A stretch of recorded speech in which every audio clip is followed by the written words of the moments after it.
오토바이 타고 놀러 다니는 애들 있잖아요. 그런 아이들도 제가 각 변환을 다 이해를 시켰어요. 어렵게 생각하지 마시고 수학이 굉장히 쉬워질 거다.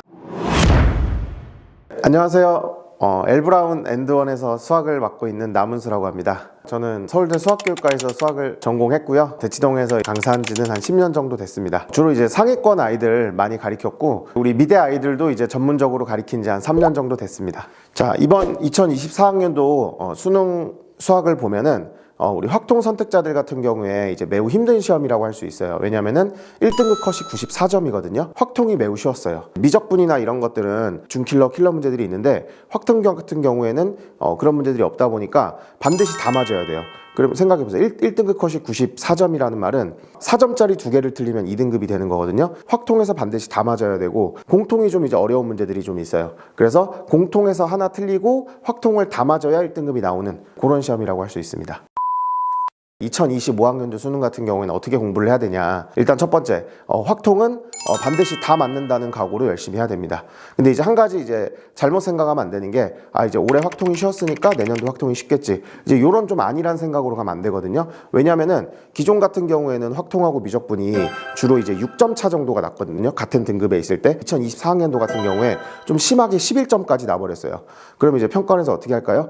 좀 이거를 반성을 해가지고 확통 난이도를 조금 올려가지고 1등급 컷을 좀 낮출 수가 있거든요. 그러니까 이제 그런 것까지 좀 확실하게 대비를 해서 확통 같은 경우 확실히 열심히 하고, 이제 공통에는 확실히 어려운 문제가 있잖아요. 그런 거를 전략적으로 어떤 거를 틀릴까를 확실하게 결정을 해야 돼요. 아이들에 따라서 성향이 수원이 좀 더 맞는 학생들이 있고 수투가 좀 더 맞는 학생들이 있어요. 근데 이제 주로 수원이 더 맞아요. 왜냐면 확통을 준비하는 이제 미대 학생들 같은 경우에는 제가 경험상 보니까 수투가 좀 많이 약하더라고요. 공통 문항에서 제일 어려운 문항 22번이 수학 2거든요. 그 문항은 조금 전략적으로 좀 버리는 게 맞고, 그럼 그 외의 것들은 확실하게 하고 수원도 실수하지 않게 그렇게 공부하는 게 저는 가장 중요하다고 생각합니다.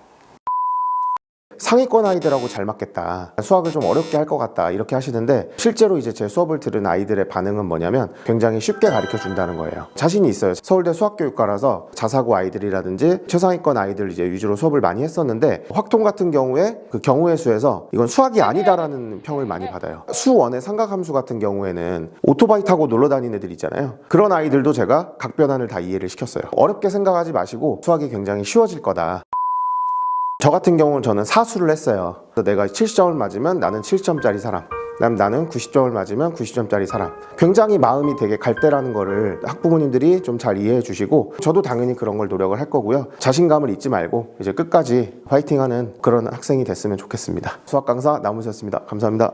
엘브라운의 E는 에듀케이션, L은 리더입니다. 교육의 리더들에게 여러분의 엔드원을 맡겨보세요.